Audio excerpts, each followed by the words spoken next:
Bonjour à toutes et à tous. Bienvenue à ce webinaire sur les ratios. Mon nom est Nassima Chorfa, je suis conseillère syndicale à la FIC. Donc, nous allons passer une heure à discuter de ratios sécuritaires professionnels en soins patients ensemble. Donc, pour commencer, nous savons que les membres de la FIC et de la FICP font la promotion des ratios depuis plusieurs années. Nous savons également que la pénurie de main-d'œuvre existe depuis bien longtemps, puis la pandémie est venue exacerber la situation dans le réseau de la santé. Donc, les ratios peuvent paraître comme une idée un peu surprenante, même si elle est intéressante, mais ça peut paraître irréaliste. Donc, c'est pour ça qu'aujourd'hui, on va en parler non seulement prouver que ce n'est pas irréaliste, c'est tout à fait réaliste, mais aussi c'est la solution pour pallier à la situation sur la pénurie de main-d'œuvre. Donc, à la fin de cette heure, nous espérons vous avoir éclairé, vous avoir convaincu de la faisabilité, de la nécessité et aussi de la pertinence des ratios sécuritaires. Ce webinaire prendra la forme d'une présentation animée avec Jérôme Rousseau que je vais vous présenter tout à l'heure et qui se suivra d'une période de questions. À ce moment-là, vous pourrez lever la main, poser vos questions. Pour les personnes qui ne souhaitent pas paraître parce que ce webinaire est enregistré, juste à garder votre caméra fermée. Donc, il est possible également de poser vos questions en anglais. Des réponses vous seront données en français durant le webinaire, mais une réponse écrite vous sera envoyée par écrit en anglais. Pour tout problème technique, il y aura un numéro de soutien technique qui va apparaître. Donc, pour faire cela, je suis en compagnie de Jérôme Rousseau, vice-président à la FIC, responsable du service du secteur OTPP, donc Organisation syndicale, Organisation du travail et pratiques professionnelles, et co-responsable négociation. Il est infirmier clinicien depuis 2001 à l'UICPQ, Institut universitaire de pneumologie et de cardiologie et de pneumologie de Québec, et il est porteur du dossier des ratios sécuritaires depuis son élection, soit depuis 2017. Alors, bonjour Jérôme. Bonjour Nassima. Alors, pour commencer, Jérôme, on va commencer avec la première question. C'est quoi des ratios sécuritaires? En fait, notre définition des ratios sécuritaires, en fait, c'est la présence d'une équipe minimum de professionnels en soins pour un groupe de patients similaires. Donc, premièrement, tout au long de notre échange, Nassima et moi, on va parler de professionnels en soins. Pour nous, on parle d'infirmières auxiliaires, d'inhalothérapeutes et de perfusionnistes. Le concept des ratios, c'est quelque chose qui existe déjà dans la société. On a juste à penser, par exemple, au CPE, au Centre de la petite enfance. Il existe déjà des ratios qui sont réglementés. Par exemple, une éducatrice spécialisée ne peut pas prendre en charge des poupons, maximum de 6 poupons pour une éducatrice spécialisée. C'est maximum aussi une éducatrice spécialisée pour 10 enfants de 8 ans, de plus de 4 ans. Donc, c'est déjà un concept qui existe, mais étonnamment, ça n'existe pas dans le réseau de la santé. Donc, il n'y a pas de normes, il n'y a pas de loi qui vient dicter une infirmière ou une infirmière auxiliaire ou une inhalothérapeute peut prendre en charge combien de patients. Donc, c'est ça l'objectif. Si on donne, par exemple, des ratios qu'on juge sécuritaires à la FIC, en CHSLD pour donner un département de jour, donc une diade, une infirmière avec une infirmière auxiliaire devrait avoir à sa charge au maximum 20 patients. Donc, c'est ça des ratios. Mais ce n'est pas juste un chiffre, ce n'est pas juste un chiffre pur que c'est terminé, on ne fait plus rien par la suite. Non, il faut quand même ajuster en fonction de la situation dans laquelle on est. Ça, c'est de base, par exemple, une diade pour 20 patients CHSLD de jour, mais selon le contexte et l'environnement physique, il pourrait être revu à la hausse, donc des meilleurs ratios. Par exemple, l'environnement physique, on sait, les différents départements, unités de soins, par exemple en CHSLD, des fois c'est sur plusieurs étages. Donc, c'est clair qu'il faut ajuster parce qu'il faut aussi tenir compte du déplacement qu'on doit faire pour se rendre auprès des patients. Il y a aussi des situations cliniques qui feraient en sorte qu'il faut améliorer les ratios. Par exemple, sur une unité de soins, s'il y avait une éclosion de C difficile, par exemple, donc on sait que ça amène plusieurs mesures de protection à prendre avant de rentrer dans la chambre de chacun des patients. Donc ça, c'est tous des concepts qu'on doit évaluer en se disant qu'il faudrait peut-être améliorer les ratios. Donc oui, c'est un chiffre, mais il faut aussi tenir compte du contexte dans lequel on est. Donc, si je comprends bien, dans cette situation-là, tout le monde y gagne. C'est évident que l'objectif premier des ratios, c'est d'être capable d'assurer la prestation, donc de donner des soins de qualité et sécuritaires. Donc, l'objectif, c'est de permettre aux professionnels en soins de donner l'ensemble des soins auprès des patients.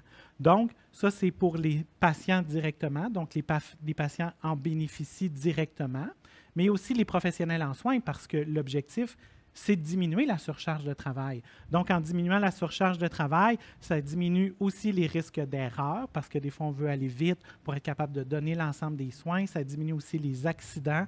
On sait le nombre d'accidents qu'il y a dans le réseau de la santé. Les professionnels en soins se blessent régulièrement parce qu'ils veulent déplacer des patients ou qu'ils veulent aller vite. Donc, c'est tout ça, ça a autant des effets auprès des patients qu'auprès des professionnels en soins. Et tout ça dans l'objectif d'avoir des soins de qualité et sécuritaires.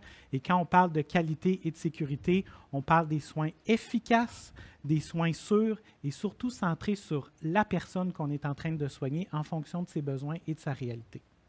C'est très louable comme objectif, mais sachant la situation, donc augmenter le nombre de professionnels en soins dans une équipe, sachant le contexte actuel de manque criant de ressources humaines, ça peut paraître quand même assez surprenant comme idée. Peux-tu nous expliquer pourquoi la FIC prône cette idée-là? Effectivement, ça peut paraître contre-intuitif de dire qu'il faut commencer par les ratios.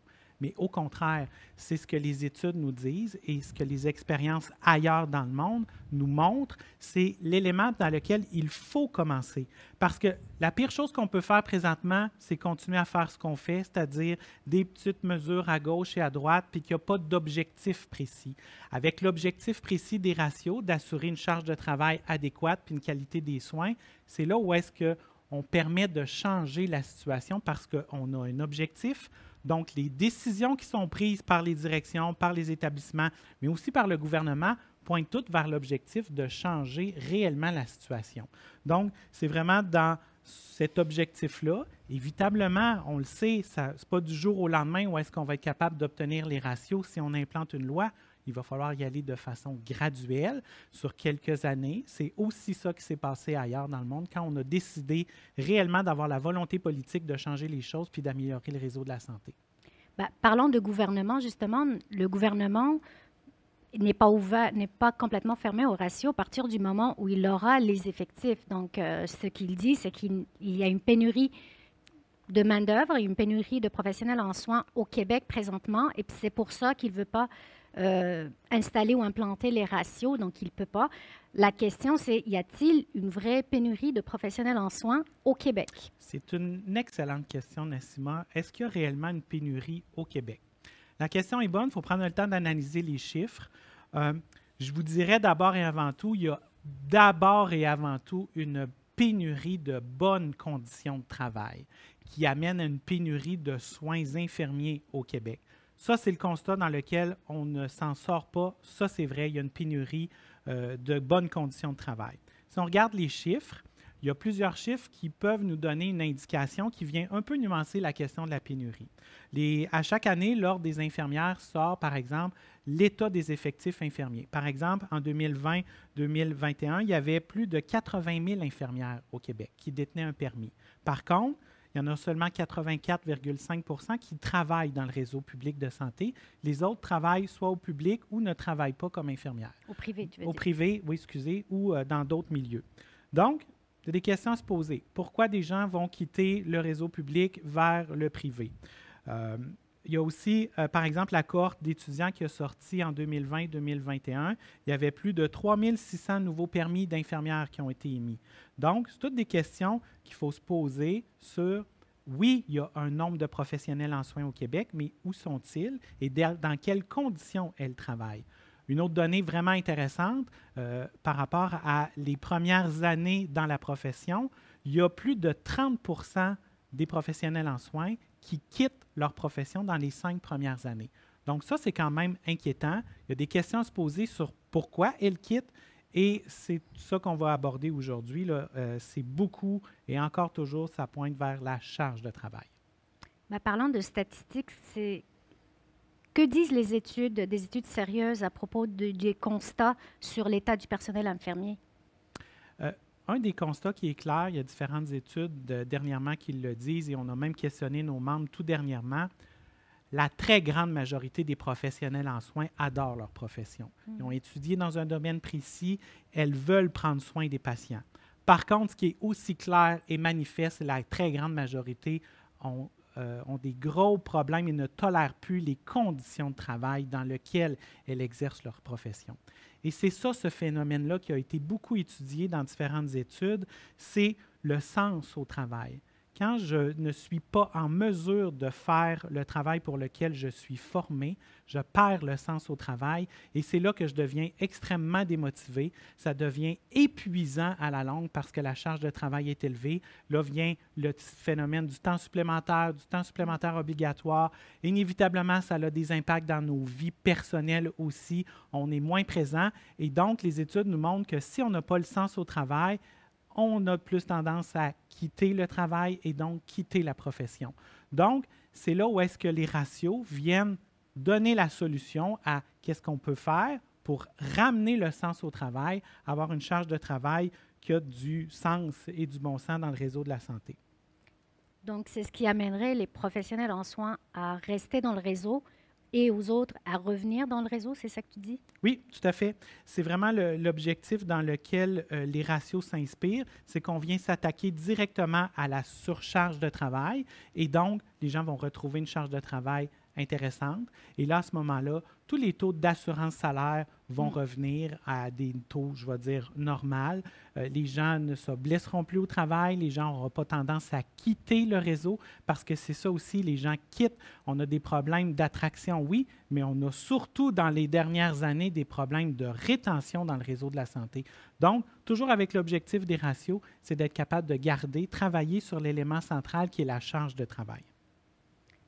Donc, qu'est-ce que les ratios dans tout ça, qu'est-ce que ça viendrait changer, une implantation de ratios? En fait, c'est le cadre. En fait, c'est l'objectif qui est clair et connu de la part de tout le monde, surtout de la part du gouvernement puis des décisions et donc, inévitablement, des directions d'établissement. Ça devient l'objectif qu'il faut respecter. Donc, en ayant l'objectif de garantir les ratios, à ce moment-là, toutes les décisions puis les enlignements que les ministères et les établissements vont donner, ça va être toujours dans cet objectif-là d'être capable de garantir les ratios. C'est vraiment de garantir des équipes de soins suffisantes, de planifier aussi les soins, les chirurgies, planifier le réseau de la santé en fonction du personnel qui est présent. Un exemple très, très, très contemporain, le gouvernement a annoncé la création de plusieurs maisons des aînés au Québec. Mais la question qu'on s'est posée, c'est où on va prendre le personnel? C'est beau de construire la maison des aînés, c'est très intéressant, mais où est-ce qu'on va prendre le personnel, les infirmières, des infirmières auxiliaires pour aller soigner les patients? Donc, c'est ça où est-ce qu'il y a une espèce de dichotomie, il y a un non-sens dans on veut donner des soins, c'est correct, c'est louable, mais il faut aussi être en équation avec le personnel qui est présent aussi dans le réseau. De ce que j'entends, il y a des défis immenses dans le système de santé en ce moment dans le réseau, des difficultés d'organisation, des difficultés également de manque de personnel. Ça a l'air quand même immense comme chantier. Par où commencer pour mettre en œuvre les ratios? En fait, c'est ça. Il faut tout de suite se dire qu'on doit obtenir des ratios, qu'on veut implanter des ratios. À ce moment-là, une fois qu'on a pris cette décision-là, cet enlignement-là politique, là, ensuite, il y a plein d'actions qu'on doit faire maintenant pour être capable d'y arriver. Premièrement, avoir une planification de main-d'œuvre. C'est quoi ça, une planification de main-d'œuvre? Bien, on établit, on a besoin de combien d'infirmières auxiliaires, d'inhalothérapeutes et de perfusionnistes et qu'est-ce qu'on fait par rapport au manque qu'on a présentement. Donc, il y a plein de moyens qu'on peut faire. Valoriser ces professions-là.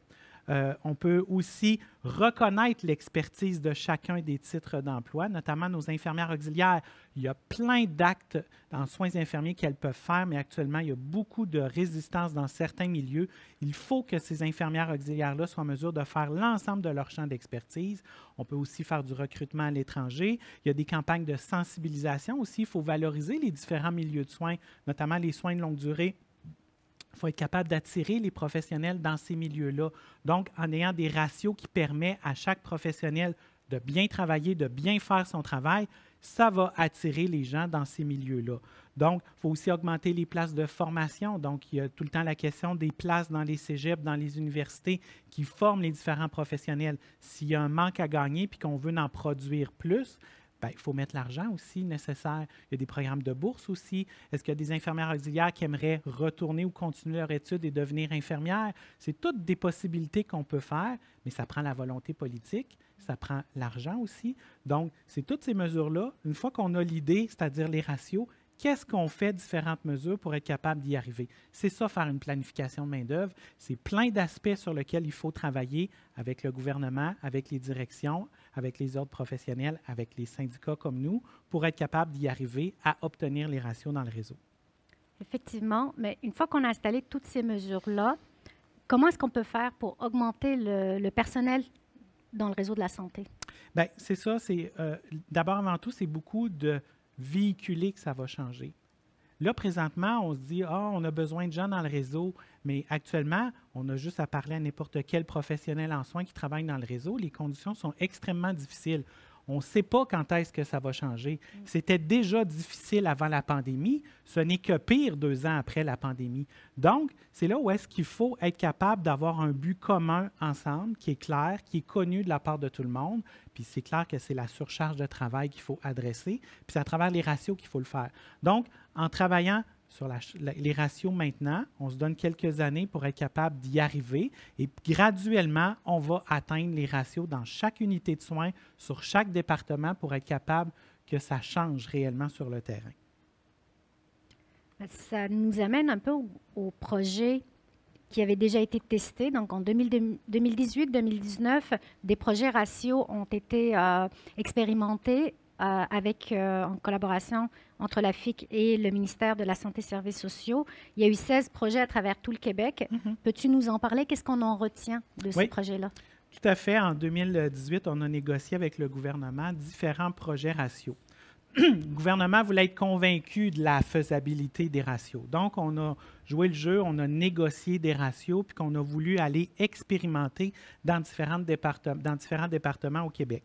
Donc, c'est des ratios qu'on a négociés qui changeaient clairement la situation de la charge de travail, puis on les a expérimentés pendant quelques mois.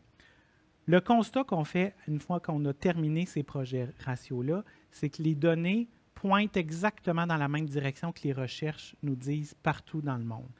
Clairement, un sentiment de satisfaction au travail qui a augmenté de la part des professionnels en soins qui ont travaillé dans le cadre de ces projets-là.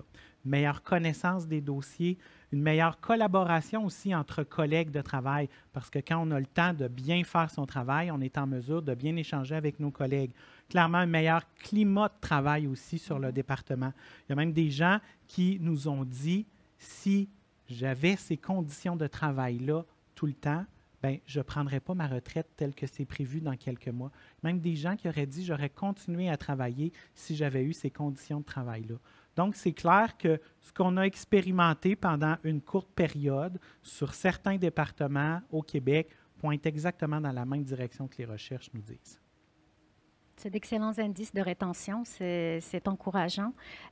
On sait aussi que des exemples concrets, en fait, je voulais revenir un peu sur les projets. Oui. As-tu des exemples concrets d'unités ou de places où on a vu des effets concrets sur ces situations-là? Oui, il y a des éléments très concrets qu'on a mesurés. Par exemple, à Montréal, sur un département de chirurgie, l'absentéisme, c'est-à-dire le fait qu'il manque chaque journée des gens qui n'étaient pas prévus, ça l'a diminué de 60 % à 28 %. Donc, en planifiant à l'avance des horaires de travail avec le personnel en conséquence pour être capable de bien faire le travail, il y avait moins la volonté ou l'effet des gens de s'absenter à la dernière minute parce qu'on planifiait à long terme et c'est aussi le fait de, quand je veux des congés, je suis capable de le planifier, les horaires de travail le permettaient aussi en conséquence. Dans une urgence qu'on a faite le projet dans la région de Gatineau, il y a eu une augmentation des taux d'occupation des postes parce qu'il y avait plusieurs postes vacants sur ce département-là. Et quand on a instauré le projet ratio, la charge de travail, le climat de travail a fait en sorte que les gens sont attirés vers l'urgence et ont occupé ces postes-là. Il y a même le taux d'assurance salaire qui a diminué un petit peu sur l'unité de l'urgence, même sur une très, très courte période de 3 mois. Donc, on a vu même le temps supplémentaire diminuer de façon drastique. Donc, encore une fois, c'est des éléments qui pointent concrètement vers qu'est-ce qu'on mesure sur les effets des ratios à long terme. Des projets ratios ont déjà été implantés dans quelques places dans le monde, d'autres régions du monde. La FIC a fait des études là-dessus pour voir c'est quoi leur faisabilité puis c'est quoi l'impact. Donc, est-ce que la situation ressemblait à quoi ressemblait la situation en fait avant les ratios? En fait, la situation de la pénurie, pour ne pas la nommer, là, sur la situation dans les réseaux de la santé dans plusieurs pays dans le monde, c'est pas différent qu'au Québec, là. Donc, si on pense par exemple à la Californie, à la fin des années 90, c'était extrêmement difficile le réseau de santé publique en Californie. Et finalement, par différentes pressions de syndicats dans la région de la Californie, il y a finalement eu une loi qui a été adoptée en 99 sur les ratios, qui a été implantée, donc on a vu l'effet sur les unités de soins en 2004. Donc, on a un exemple où est-ce que le gouvernement, à ce moment-là, avec la pression des gens des milieux de soins, a adopté une loi 99 et quelques années plus tard, elle avait force de loi. Donc, il y a aussi l'Australie qui est un exemple. En 2000, le syndicat des infirmières dans l'État de Victoria, en Australie, a introduit les ratios dans sa convention collective et finalement, les années ont passé et finalement, le gouvernement a réalisé l'effet extrêmement positif sur la charge de travail, sur le réseau de la santé, sur l'efficience même du réseau de la santé, que finalement, le gouvernement a adopté une loi en 2015. Donc, il est venu confirmer dans une loi les ratios. Donc, tous ces deux exemples-là nous ont permis, quelques années plus tard, de voir exactement ce qu'on dit. Ils ont renversé l'effet de la pandémie. Les gens sont revenus dans le réseau de la santé et clairement, les conditions de travail des professionnels en soins ont changé. As-tu plus de détails là-dessus, justement, sur les impacts concrets de ces deux implantations-là? Oui, en Californie, par exemple, on a vu le nombre d'infirmières augmenter dans le réseau public de 10 000 infirmières par année. C'est quand même important. Les postes vacants ont diminué de 70 %. Donc, on sait, on vit ça au Québec, là, des postes que personne ne veut, on les affiche. Mais là, en Californie, là, ça n'existe presque plus à cause justement de la loi sur les ratios. Il y a même eu une réduction des accidents de travail de 31 % chez les infirmières puis 38 % chez les infirmières auxiliaires. Tout ça parce qu'on a instauré les ratios depuis 2004. Du côté de Victoria, en Australie, bien, la situation en termes de population est à peu près la même qu'au Québec. Donc, c'est une population comparable et on a vu en juste 2 ans plus de 3 400 équivalents temps complet réintégrer le réseau de la santé. Et depuis, entre 2001 et 2007, c'est plus de 7 000 infirmières qui sont revenues dans le réseau de la santé. Donc, c'est clair que, encore une fois, ce n'est pas un débat théorique, c'est un débat qui a été prouvé dans les recherches scientifiques, mais aussi parce que des pays ont décidé de le faire. La preuve en est, ça peut changer les choses.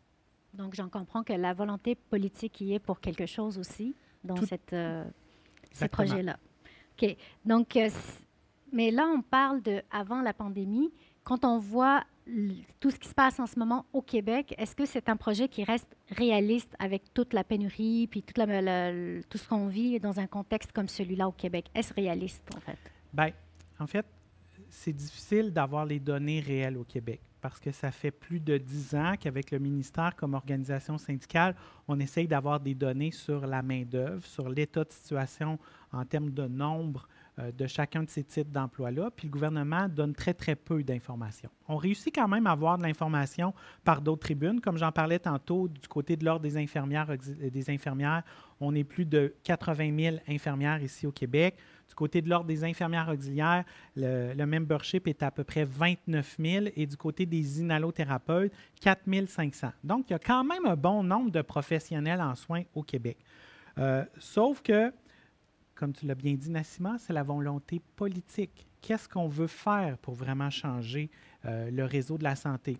On vient d'avoir un rapport de la coroner en chef sur la situation catastrophique qu'on a vue dans les CHSLD.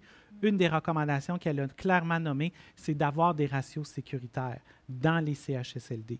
Donc, c'est pas en laissant aller les choses, en laissant les gens quitter le réseau pour s'en aller dans les agences de privé, en laissant le taux de temps supplémentaire augmenter qu'il va se passer miraculeusement des changements. Non, c'est clair que ça prend une volonté politique pour regarder les choses, collaborer avec les organisations syndicales, le gouvernement. Donc, c'est clair qu'on est capable de renverser la pandémie si on veut vraiment, politiquement. Donc, j'en comprends que c'est possible au Québec. Ben, ça conclut un peu la présentation. Merci, Jérôme. Donc, on va ouvrir une période de questions. Toutes vos questions sont les bienvenues. Jérôme va répondre à vos questions. Donc, je rappelle que ce webinaire est enregistré. Donc, si vous ne souhaitez pas apparaître, juste ne pas ouvrir votre caméra. Sinon, on aimerait ça vous voir.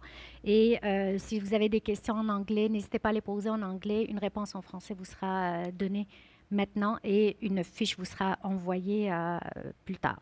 Donc, voilà. N'hésitez pas, allez-y, levez vos mains. Si vous avez des problèmes techniques, il y a un numéro qui va s'afficher si jamais il y a des problèmes techniques là-dessus. En attendant vos mains levées, moi j'ai une petite question pour Jérôme. On va continuer à discuter. Il y a toute la question aussi du TS-TSO. Donc, temps supplémentaire obligatoire, qui peut être à côté des ratios, donc des équipes qui pourraient être un peu, on enlève du personnel pour faire des ratios d'un côté, puis d'autres qui vont en pâtir de cette pénurie-là. Qu'est-ce qu'on peut répondre à ça? En fait, c'est sûr que la situation sur chacune des unités de soins, c'est extrêmement difficile. On le sait, on vit avec le spectre du temps supplémentaire et du temps supplémentaire obligatoire, puis ça, c'est un fait. La solution des ratios, c'est une solution systémique à un problème systémique dans le réseau. Donc, on est vraiment dans une optique, on essaye de regarder le réseau de la santé pour être capable de planifier correctement le nombre d'infirmières avec avec les soins qu'on veut dispenser au Québec. Donc, c'est sûr qu'on peut se dire, mon Dieu, ça va-tu faire augmenter le temps supplémentaire puis faire augmenter le temps supplémentaire obligatoire? C'est sûr que c'est une crainte, mais l'objectif, ce n'est pas ça. C'est vraiment en amont de planifier les horaires de travail avec le bon personnel. Puis comme je dis, ce n'est pas du jour au lendemain qu'il faut l'implanter, les ratios, parce qu'on ne veut pas créer une pression supplémentaire dans le réseau de la santé. Il y a plein d'autres mesures à mettre en place sur quelques années pour se donner un objectif de 4 ans, 5 ans, pour être capable de réellement les vivre, les ratios, et d'être dans une planification correcte et adéquate du personnel et donc de la charge de travail. Merci, Jérôme. Nous avons des mains levées. Donc, je vais donner la parole à Guylaine Germain.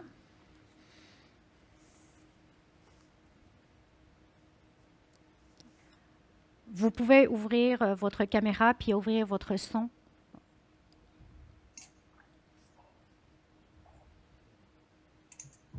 J'y suis? Oui. Alors, monsieur, vous venez de dire qu'effectivement, il y a plusieurs mesures à mettre en place afin de pouvoir réaliser le projet. Est-ce que vous pourriez en énumérer quelques-unes? Comment on va l'opérationnaliser, ce projet-là? Puis dans un horizon de combien de temps? Merci, Madame Germain. Donc, si je comprends bien, c'est de voir un peu, décliner ça sur un plan à court terme comme des préalables et puis comment l'instaurer après, si j'ai bien compris la question. Donc, c'est un peu ce qu'on dit, le point de départ, c'est les ratios. Donc, c'est clair qu'il faut instaurer une loi qui va nous dire à partir de telle date dans 4-5 ans, et là, en termes de temps, on peut regarder qu'est-ce qui se fait ailleurs, en Californie et en Australie. C'est à peu près l'espace de temps qu'ils se sont donnés pour être capables, entre le moment de la loi et le fait que c'était en vigueur. Donc, 4-5 ans. Qu'est-ce qu'on fait durant cette période-là? Donc, c'est ce qu'on nomme une planification de main-d'œuvre. Il y a plein de moyens qu'on peut faire pour être capable de venir équilibrer, d'ajouter un nombre de professionnels en soins. En termes de valoriser les titres d'emploi, valoriser les professions dans le réseau de la santé. Donc, exemple, la Californie, quand ils ont instauré la loi sur les ratios, les gouvernements ont écrit à tous les étudiants dans les écoles secondaires pour dire, voyez-vous, intéressez-vous aux métiers, aux professions dans le réseau de la santé parce que les conditions de travail vont changer prochainement. On vient d'instaurer une loi sur les ratios, donc une espèce de campagne de séduction, de recrutement pour être capable d'augmenter le nombre d'étudiants qui s'inscrivent dans les programmes. justement les programmes, dans les cégeps, dans les universités, est-ce qu'on peut augmenter le nombre de places? Parce que l'effet de ça, c'est qu'il y a plus d'étudiants qui se sont inscrits dans les programmes. Ça, c'est un exemple. Ici au Québec, on est quand même une société qui fonctionne beaucoup avec l'immigration. Donc, est-ce qu'il y a des professionnels, des infirmières auxiliaires? Le recrutement hors Québec, c'est aussi une solution pour être capable d'augmenter le nombre d'infirmières.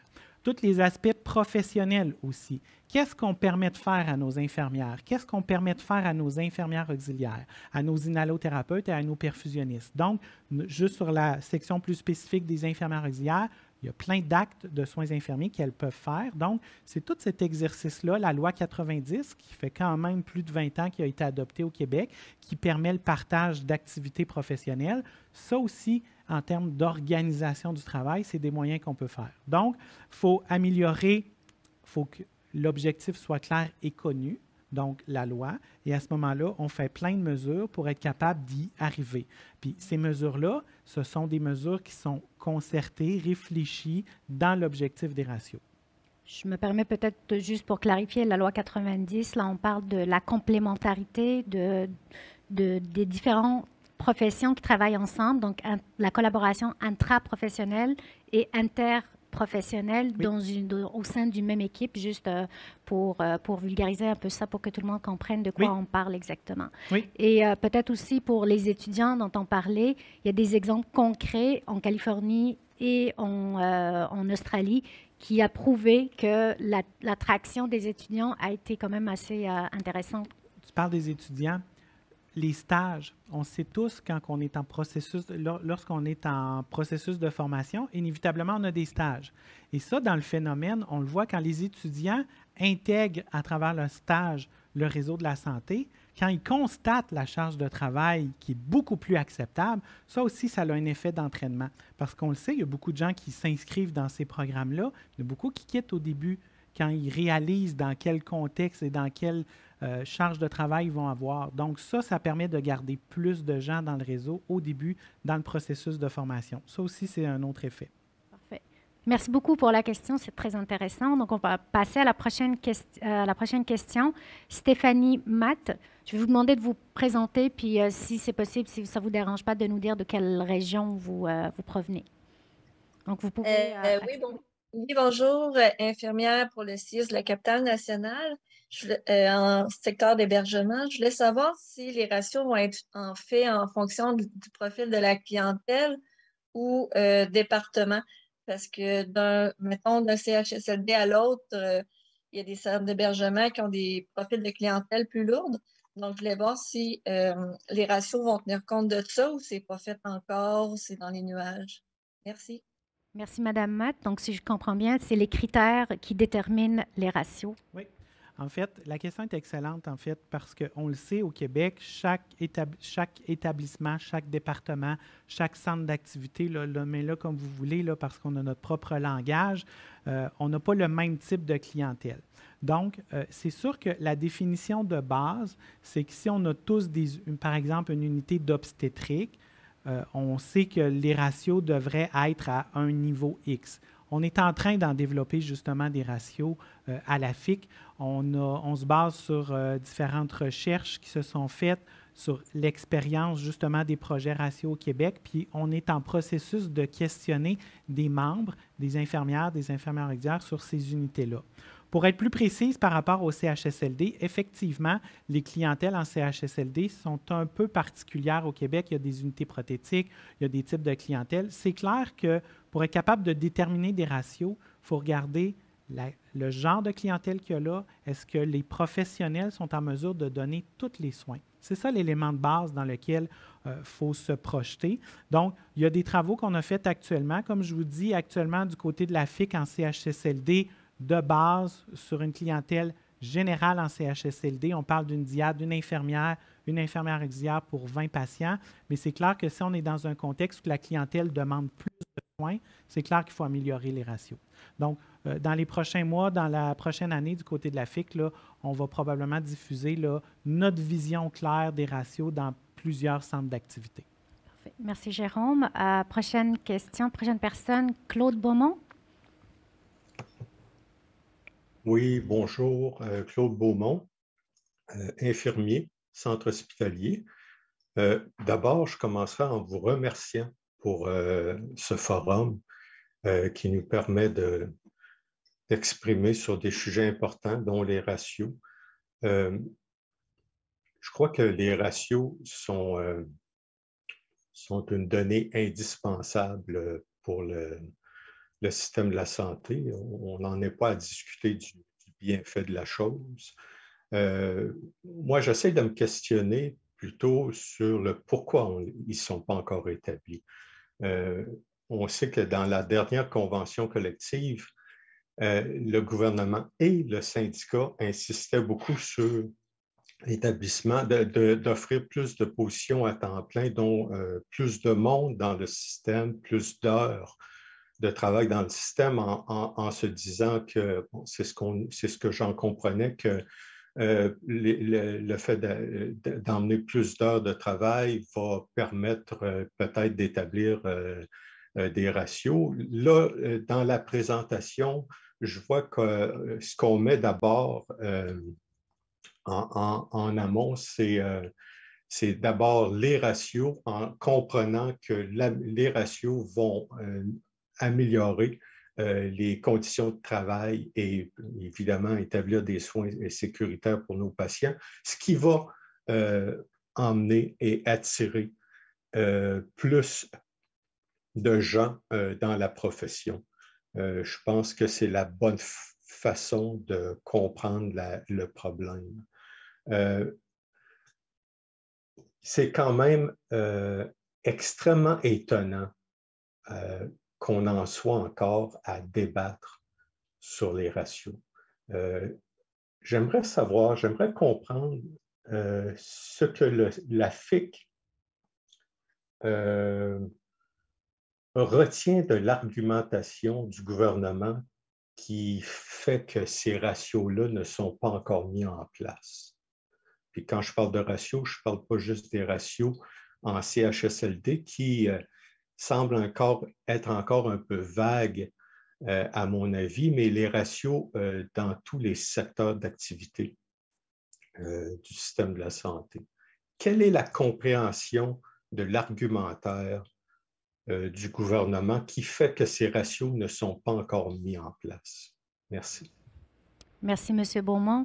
C'est une question multicouche, on va dire. Il y a plusieurs questions dans cette question-là. On parle un peu, on revient sur la convention, le rehaussement des postes, ce qui a été négocié avec le gouvernement, puis qu'est-ce qui est un peu préalable, pourquoi ça n'a pas été mis. Il y a certaines questions où c'est très clair. On aimerait ça que le gouvernement entende ce qu'on leur dit. Mais Jérôme, je te cède la parole là-dessus. C'est sûr que d'abord et avant tout, les gouvernements, peu importe les partis au pouvoir, quand on adresse la question des ratios, le premier élément qui est nommé de la part des politiciens, c'est l'argent. Okay? L'argent, combien ça va coûter les ratios? Tout l'aspect financier et économique, juste un petit teaser pour ne pas reprendre l'expression, le prochain webinaire, ça va être justement là-dessus. On va défaire le mythe de qu'est-ce que ça coûte, mais surtout, c'est quoi les bénéfices économiques qu'on peut faire en implantant des ratios. Donc, tout l'aspect économique, c'est d'abord et avant tout le premier élément que les gouvernements nous nomment. Ensuite, on tombe dans une volonté politique. On est dans des services publics, l'implication du gouvernement. Donc, le gouvernement qui décide et qui donne des directives aux établissements, là, on vient un peu jouer dans les volontés des directeurs, les directrices de soins, dans leur rôle de gestionnaire. Eux connaissent leur réalité puis leurs besoins. Donc, mais on voit avec l'expérience de la pandémie, on a vu à très grosse géométrie variable dans le réseau de la santé, comment ce n'était pas nécessairement géré de la bonne façon et qu'il y avait beaucoup d'improvisation.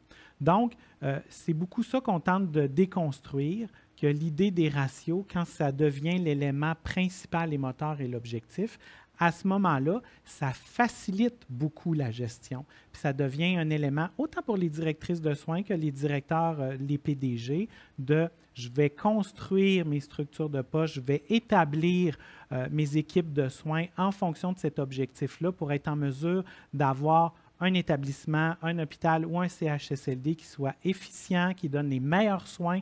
Donc, c'est vraiment ça qu'on tente de convaincre. Mais ça, là, c'est l'aspect qui est difficile à convaincre le gouvernement. Puis c'est sûr que plus on va en parler au Québec, plus vous allez interpeller vous-même à votre niveau, soit vos gestionnaires, soit vos directrices, soit vos PDG, ou même là, on se lance en campagne électorale là, au Québec maintenant. Fait que c'est une occasion de nommer ces choses-là aux candidats qui veulent devenir députés, qui veulent aller à l'Assemblée nationale. Voulez-vous vraiment changer le réseau de la santé? Donc, il faut les faire commettre sur qu'est-ce qu'eux sont prêts à faire aussi pour que ça change. Donc, c'est sûr que du côté de la FIC, nous, on tente de convaincre, soit dans un processus de négociation ou dans n'importe quelle tribune qu'on a, d'être capable de s'adresser ces choses-là au gouvernement. On a fait plein de tournées de plein de partis politiques au Québec. On a même réussi à convaincre d'aller rencontrer les ordres professionnels, différentes associations professionnelles pour comprendre qu'est-ce qu'on veut dire par ratio, puis ensuite qu'ils adhèrent à l'idée et qu'ils forcent le gouvernement ultimement à adopter une loi sur les ratios. Je limite le goût de dire que c'est une excellente question pour le gouvernement, Jérôme. Effectivement, ce serait une très bonne question à poser à nos députés, à poser à M. Dubé. Qu'est-ce qui fait que vous n'implantez pas des ratios aujourd'hui, maintenant? Toutes les études le montrent, les expériences ailleurs le montrent. Donc, c'est clair que ce serait une très bonne question. On peut la poser. Je la pose directement à Dubé. Qu'est-ce qui vous empêche de les implanter maintenant? À 300 aujourd'hui, peut-être qu'on aura une réponse. Merci beaucoup. Donc, on va passer à Isabelle Thérien.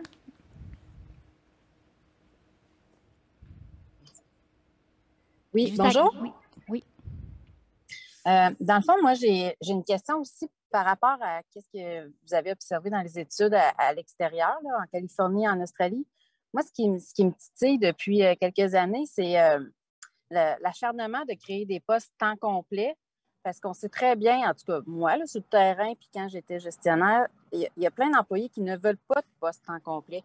Fait que je me demande ailleurs, est-ce que, tu sais, ils ont réussi en faisant, mettons, des 7-7 et des postes temps complet, ou ils ont favorisé que du temps complet? Merci. Juste pour situer tout le monde, parce qu'on a des gens qui viennent d'autres, de la population, en fait, dans ce webinaire-là. Quand on parle de temps complet, à titre indicatif, pratiquement 40% il y a juste 40% du personnel dans le milieu de la santé qui sont à temps complet. Puis, il y a eu un rehaussement de ces postes-là, puis pour pouvoir pallier à des quarts de travail. Mais je laisse Jérôme Oui. Ce qu'on a observé, en fait, ce que l'Australie puis Californie nous disent, c'est que dès qu'ils ont implanté les ratios, comme on s'attaquait directement à la charge de travail, qui fait que c'était l'élément qui freinait d'abord et avant tout les professionnels en soins d'occuper des postes à temps complet.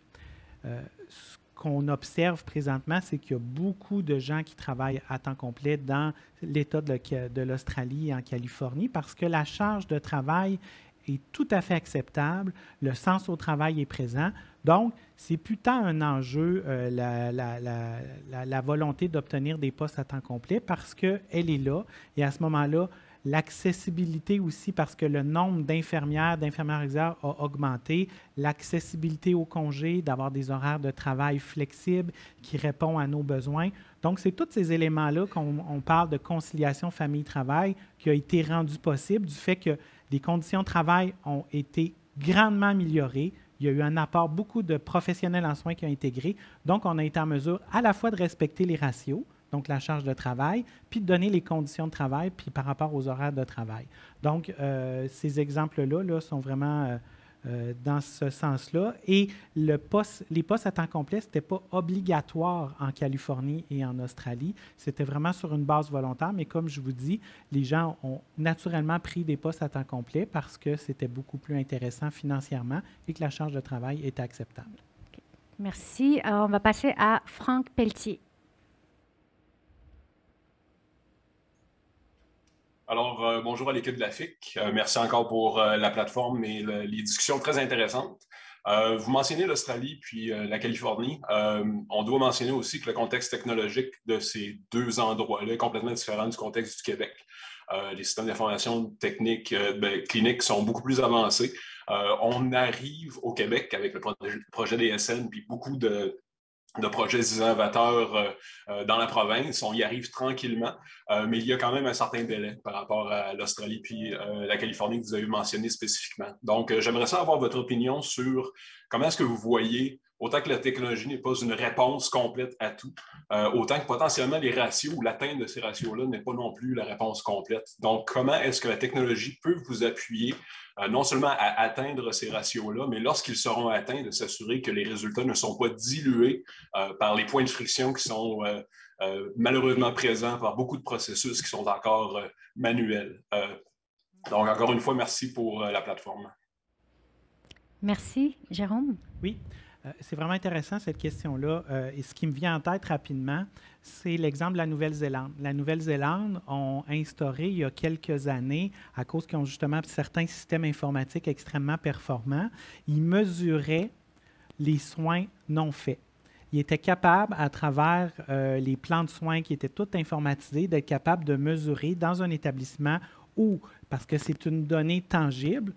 Au Québec, oubliez ça, on n'est pas capable de mesurer ça, là. Mais en Nouvelle-Zélande, ils étaient capables de mesurer les soins non faits. Donc, ils étaient capables justement d'évaluer, on est en surcharge de travail, l'équipe de soins n'est pas en mesure de bien donner les soins. Donc, ils ont instauré différents systèmes pour être capables d'avoir des équipes de travail à cause de ce système-là. Ce qu'ils ont quand même réalisé, c'est que malgré cette mesure-là quotidienne des soins non faits, ce n'était pas la bonne solution pour être capable de garantir des soins de qualité sécuritaire à long terme, parce qu'on se retrouvait quand même à arbitrer dans une journée. Oh là, on sent qu'il y a un département qui a difficulté, fait qu'on déplaçait les ressources d'un département vers l'autre. Fait que ça, c'est un exemple d'une technologie qui peut être extrêmement bien, c'est-à-dire qu'on mesure concrètement en temps réel quels sont les soins que les équipes dans les différents départements sont capables de donner au niveau acceptable, mais quand on l'utilise, c'est là que ça peut être un défi. Donc, c'est clair qu'au Québec, là, je sais que tout le monde, vous le savez, là, on est encore au fax dans certaines unités. C'est clair qu'il y a un problème d'efficience et d'avoir accès à des données, notamment la question des soins non faits. Est-ce qu'on est en mesure de mesurer ces données-là? Juste l'accès à la PMO, là, comme je disais, là, le nombre d'infirmières présentes, le nombre d'infirmières en assurance salaire, le nombre d'infirmières en SST, en maternité, c'est toutes des données que c'est quand même assez difficile à obtenir, croyez-le ou non. Donc, c'est sûr que l'apport technologique, l'intelligence artificielle même qui s'en vient pour pouvoir faciliter nos outils de travail, c'est clair que c'est tous des éléments qui viennent collaborer, mais il faut toujours ne pas oublier que l'objectif à travers les ratios, c'est que l'ensemble des soins soient faits au standard et à la qualité de chacune de nos professions. Donc, tant ou si longtemps que la technologie va dans cet objectif-là, c'est clair que ça peut être aidant parce que ça mesure des éléments qu'on est capable de suivre par la suite. Ça devient des indicateurs, comme on appelle, qu'on peut suivre. Tout à fait. Merci. Sylvie Leduc. Bonjour, vous m'entendez? Oui. Oui. Bon, Sylvie Leduc, infirmière au CHUM. J'imagine que dans les projets ratios, vous déterminez toujours aussi les autres catégories d'emploi qui gravitent autour des professionnels, là, comme les préposés, parce qu'on sait que souvent dans les milieux de soins, ce qui cause la surcharge, c'est souvent les préposés, le manque de commis, préposés et tout. Donc, il me semble que dans vos projets, vous en aviez parlé.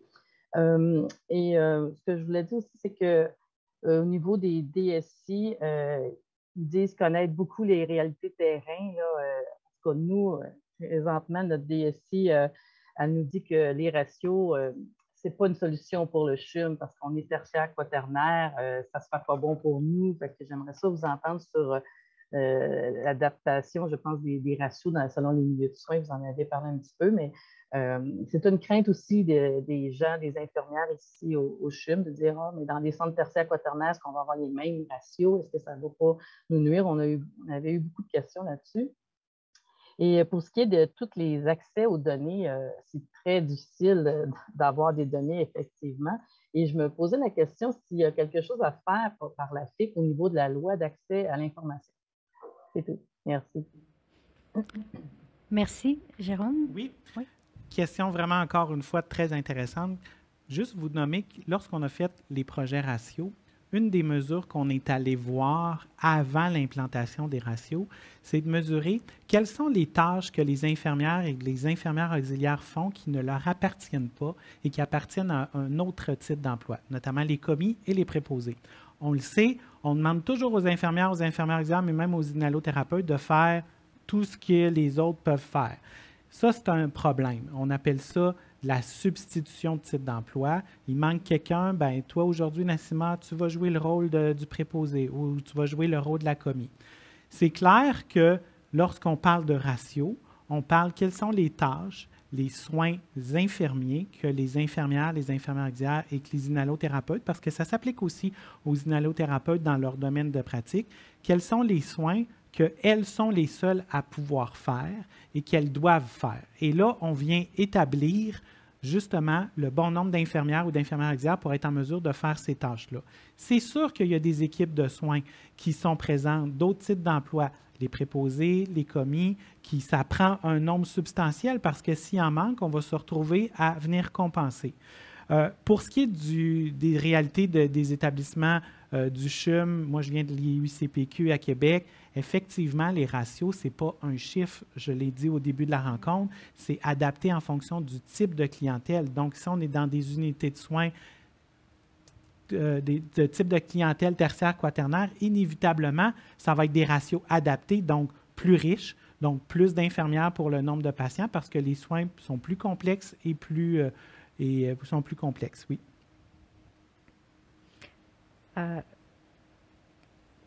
Merci, Jérôme. Donc, oui. On passe à la prochaine question. Dernière question, le temps nous presse. Donc, on va donner la parole à Marc-André Rodrigue en dernière question. Bonjour. Infirmier chef d'équipe en CHSLD. J'ai vu le portrait que vous brossiez un petit peu du gouvernement qui est, tant qu'à moi, un peu désolant.